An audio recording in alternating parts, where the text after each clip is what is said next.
stall. She might have some work for him. And so it happened that at the age of 11, walking into the city of Mandalay, Rajkumar saw for the first time a straight road.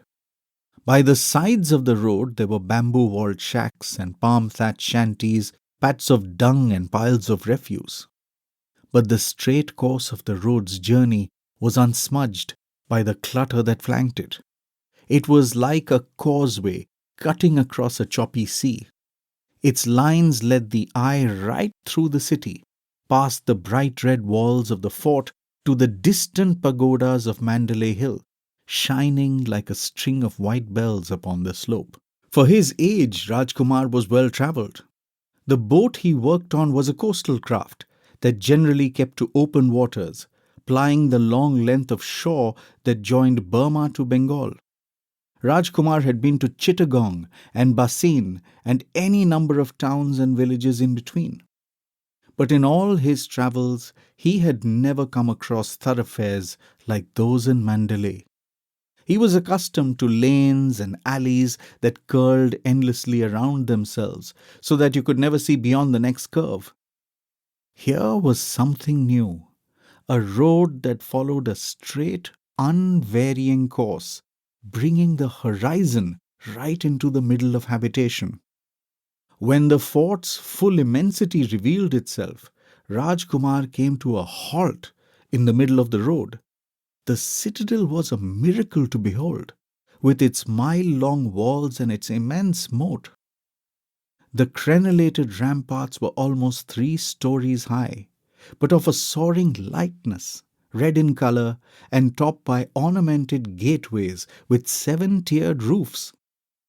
Long straight roads radiated outwards from the walls, forming a neat geometrical grid. So intriguing was the ordered pattern of these streets that Rajkumar wandered far afield, exploring. It was almost dark by the time he remembered why he'd been sent to the city.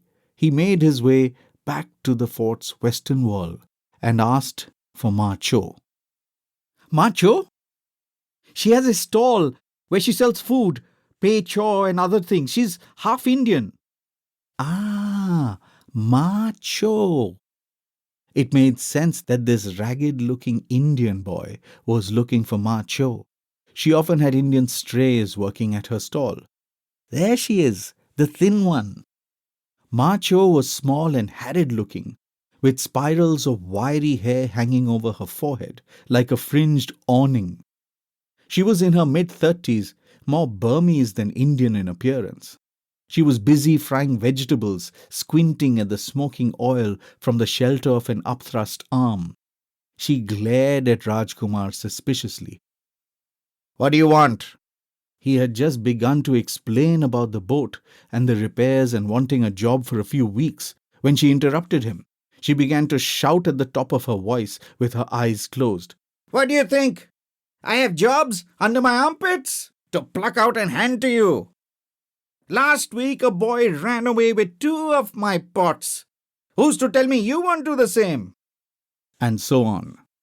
Rajkumar understood that this outburst was not aimed directly at him, that it had more to do with the dust, the splattering oil and the price of vegetables than with his own presence, or with anything he had said. He lowered his eyes and stood there, stoically, kicking the dust until she was done. She paused, panting, and looked him over. Who are your parents? She said at last, wiping her streaming forehead on the sleeve of her sweat-stained Angie. I don't have any. They died. She thought this over, biting her lip. All right, get to work. But remember, you're not going to get much more than 3 meals and a place to sleep. He grinned. That's all I need.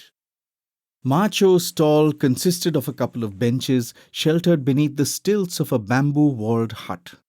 She did her cooking sitting by an open fire perched on a small stool. Apart from fried pei chow, she also served noodles and soup. It was Rajkumar's job to carry bowls of soup and noodles to the customers. In his spare moments, he cleared away the utensils, tended the fire, and shredded vegetables for the soup pot.